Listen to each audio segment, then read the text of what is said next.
didn't do this, but this is fine. This isn't a rule. But one thing I like to do is cover my entire sheet of paper with a little bit of gray. All right. So if you want to like be able to make more mistakes and not be afraid of your marks being permanent, you just cover your paper with a little skating rink of gray. And my chamois cloth doesn't look black like many of yours do. Here's a black one. It doesn't really matter what color it is. I actually prefer them to have a lot of charcoal in it because then you don't have to smudge so much. Look at that. So I actually make sure, let me know if you are following along here. One thing that I do like to do is cover this in gray for one reason. It becomes this gray skating rink, and so any mark that I make now goes away naturally. If I write on here like this and try to get rid of the same mark, notice how it's still visible. But over on this side, because I've already kind of covered the initial paper with charcoal, nothing sticks. Okay, so now you can make mistakes a million times and nothing will be permanent if you're drawing with this vine charcoal, the one that's whittled from tree. Okay, this one, call it your Sharpie of charcoals. Okay, this is your basically your Sharpie. This is your like really light pencil. You want to sketch with this as often as you can. Okay, so the other things I wanted to cover just before we move on to your project is she did have you draw a horizon line. Excuse me.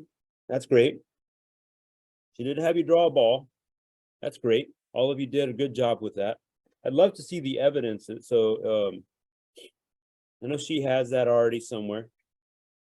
But then notice how quickly I moved on to like shading. She discussed and told you about like what a light source would do if this kind of lit this way. You would have brightness and brightness on this side. You're not going to keep this. This is just showing you where light would be hitting this.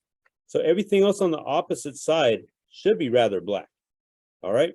Notice how quickly I just moved on from drawing a ball that isn't even a perfect shape. Look how ugly that is, but that's fine. So don't be spending a half hour trying to draw the perfect sphere, because most of this, when you do charcoal, will go away just from you smudging and cleaning and smudging and cleaning. Another thing I want to introduce you to, I know you've already covered this lesson, and thank you so much for hearing it again from me, is I like that there were certain students that actually darkened a lot of background. I actually like to do that too. So what I'm introducing here is a dark background. Why? Because you have a light surface on this ball, on the sphere shape. And to make it stand out, I'm going to darken the background. Down here, I have a darkened ball, so I'm going to make it less dark down here. Still, maybe add a little bit of charcoal down here, but not a whole lot. Okay, so now I'm going to use my fingers. There's some oils on your fingers that will help you smudge this. And Anna does talk about moving your paper.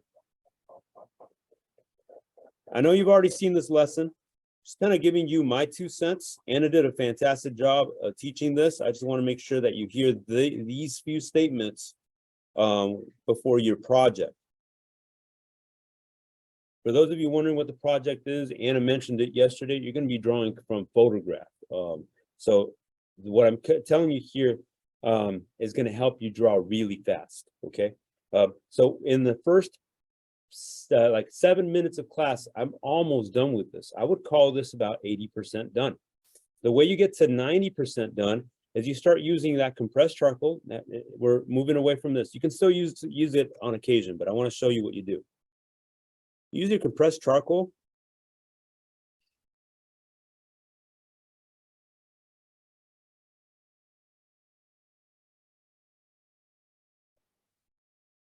What I'm doing here is making my edges a lot sharper.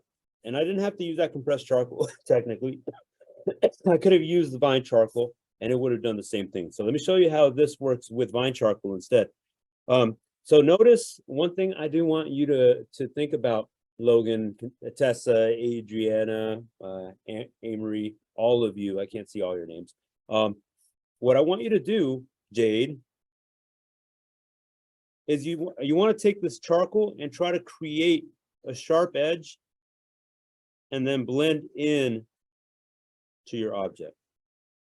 Okay, if it's not giving you a really nice clean line, you know, just try the other charcoal if you have to. and then blend in. You're not creating a line, you're actually using the black. That's part of the shading on that ball. And you blend it in. So notice how much more crisp these edges are. Okay, the last step for you, you should have all gotten some pencil top erasers. Check your bag for these. And then we're going to do the opposite. Now what we're going to do is add highlight. So here in about 10 minutes, I've got the sphere pretty much drawn out. So what I'm going to do is I'm going to use this eraser to create a highlight here, clean up my edge. I call this fog, by the way. So right here, I can't tell where my ball ends, where the background begins. Over here, I cannot tell where the sphere ends, where the ground begins. So you want to get your shape and bring it out of the fog. So check this out. So this is actually becoming pretty spherical pretty quickly. I'm going to erase and clean up my edge using that pencil top eraser. I don't need any fancy tool. And then I'm going to blend out my erase mark. I'm trying to get rid of pencil marks and then maybe fade it in with my finger. See how clean that is? See how clean that is? If you have your sphere in front of you, I recommend, even if Anna said you were done, clean up some of your edges, practice this stuff, because it's going to help you with your next drawing. I'm going to expand that dark shape up to there just because I want separation. So I'm going to repeat what I'm talking about here. So I'm drawing this ball. The ball sits like this. We know where our light source came from. You guys all drew that. You drew your dark area too. Now to make it really kind of come out of the page, for this ball to kind of lift up from this flat surface at your paper, you want to create contrast. So I'm darkening my background to make the ball stand out here. I'm lightening the background and darkening the sphere so the ball stands out down here. If it's all too similar, you're not going to get this crazy stark contrast. So now what I'm going to do is I'm going to try just softly undoing some of the charcoal markings to make the sphere stand out. And then I'm going to blend in with my finger. Anything I erase, I'm actually blending out. So watch, I'm going to erase this line right here to make it nice and straight. And then I'm going to blend downwards. I'm avoiding using line. So one thing maybe Anna, I didn't really hear her emphasize, is that when you're drawing with charcoal, your goal is to not use line to create anything. You're actually using contrast. So light against dark to make things stand out. Okay, I'm going to finalize this down here. And if you're looking at this saying, I can't do this, I've been teaching charcoal for 20 years. I have not seen a middle schooler, junior higher, or high schooler ever be never seen anybody. This has not been impossible for anybody, is what I'm trying to say. If you embrace these steps that I'm mentioning right now, then you should be able to accomplish what we're doing here. So now what I'm doing is getting rid of some of that charcoal in that background, blending it in to try to get that sharp edge. And I know you've already seen this demo, and thank you again. It's only taken an extra 10 minutes to kind of just hear my 2 cents on how to get this finalized. But I really hope that you even practice this on your sphere,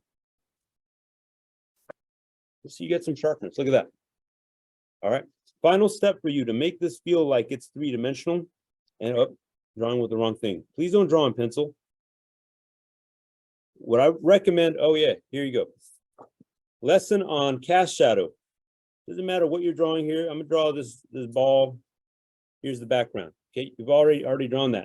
If you turn your paper sideways, what you do is you draw, starting from behind your ball at the very bottom, draw an upside down U. It's like this really sharp U, almost a V. Go down here, draw a right side up one. when you connect these, you end up with a really long frisbee shape. Not like this.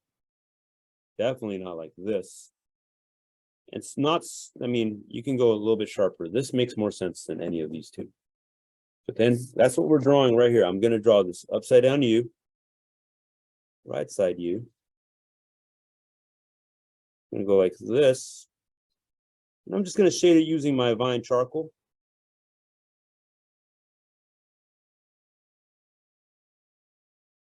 And blend it in.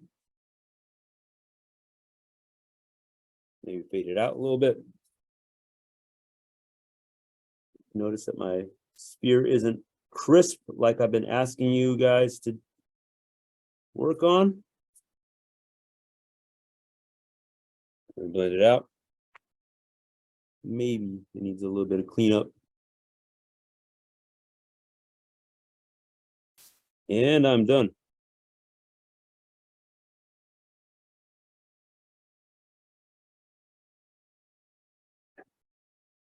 There we go. We have a sphere. Okay. Really, I've been keeping an eye on time. It's only been about 14 minutes to draw an entire drawing. Try to do this in pencil. I guarantee you it's going to take you 40, 50 minutes. Okay. So embrace the charcoal. I understand it is messy. If you've forgotten, please don't draw on your bed sheet covers. Don't draw on your bedroom. Try to do this on a kitchen table, kitchen floor, anywhere with vinyl or hardwood flooring would be ideal. That way it's easier to clean up. You could also place a large sheet of paper behind this. If you have it, some wrapping paper, a cardboard box, anything to prevent charcoal getting up everything. All right.